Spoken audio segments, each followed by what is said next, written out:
There is confidence that you have from all your past experiences, because you guys have done some big things out there. I know you have. So that gives you confidence. Now I want to talk about self-confidence. Self-confidence is not taking the confidence from the past, it's generating it, and it's saying, you know what? I'm willing to try new things, knowing that if I fail, I'm going to have my own back. I'm willing to experience any emotion out there because I know that it's going to move me forward and I will have my own back and I will make it mean something good about myself. Say you go into an audition and you make a mistake and you're like, if you don't have self-confidence, you'll be like, oh, damn it, I messed that one up. I'm going to mess up the next one. Damn it, I always mess things up. Right when it really means something is when I mess it up. God dang it. You told yourself a story there that actually is going to now create that happening in the future. Now, self-confidence says, you know what? I gave it my best shot. And it wasn't up to my par, but I know I can do better, and I went through that experience. I am willing to feel any emotion. Since you are willing to feel any negative emotion, the worst thing that happens is that you beat yourself up for it.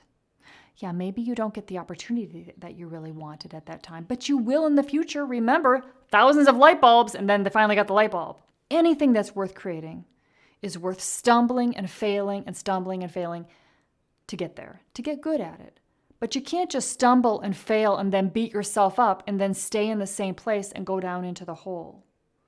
You've got to bring some awareness to this, some self-confidence, some self-talk, some managing of your mind. Because you might do this. You might go out there and be like, oh yeah, I'm doing great. And then you go into your head and you fuck up. And it was something really important to you.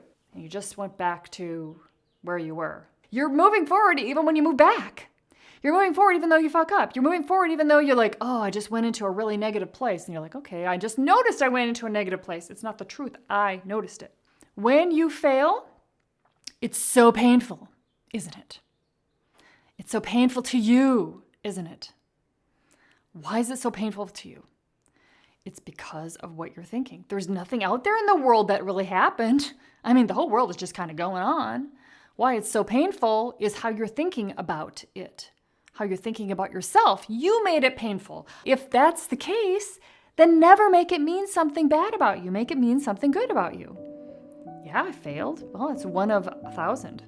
And then you'd be like, I always have my back. The way you're thinking about yourself is a practice. And you'll need to practice this because you've got a million shoots in your future. You've got a million things you have not done before. My plan was to move out to LA. I didn't really have much of a plan beyond that. I was a project manager.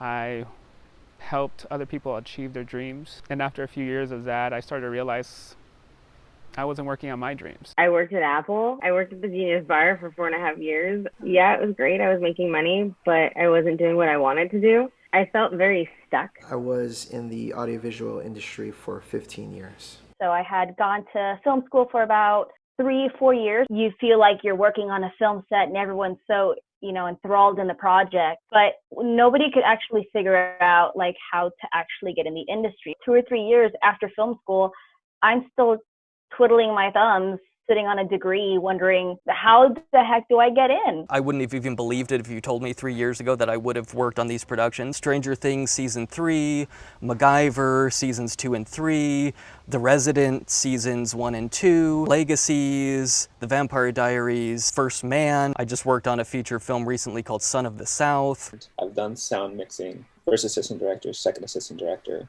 I've been a grip, I've been a gaffing PA, a camera PA, and a host. Oh, I've done acting too. I've already got cast into a web series up in Phoenix that is paid. I've been cast in a feature that's going to be shot here as well as up in Phoenix. 5 pages of lines, which is awesome, and that's paid as well. I worked for Discovery Plus, I worked for MTV, TLC, Animal Planet.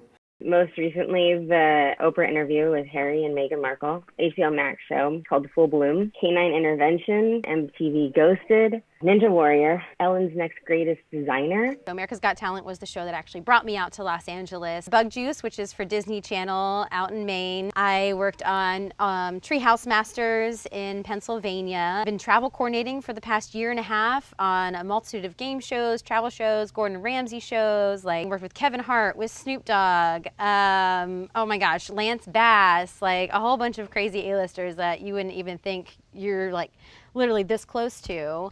If you have no idea how the film business works and you are trying to ask me like, oh, how did you get started? Like, you need training. I studied it vigilantly, like I treated it like it was a school. Friends in film, genuinely, what I tell everyone, Janet does not give you jobs. Janet shows you how to find the jobs. She shows you how to get on those jobs. And ultimately, she's teaching you how to be in demand. I've hardly actually applied for anything. Even the jobs that I've applied for, it's people referring me saying, hey, they're waiting for your resume. Go ahead and submit it so they can give you an interview. I'm not the one looking for these jobs. I'm not the one, hi, I saw you had this job posted, like I'm in demand. Mentors pay for themselves in so many ways. But more than anything, it saves you grief, it saves you lost time, it saves you money. She walked me through step by step. Within about a year and a half, I got into the union. Within a year, 2 years, I started working on TV shows. And then I actually just finished my first theatrical feature with 20th Century Fox within 3.5 years of this beautiful woman right here getting me into the industry.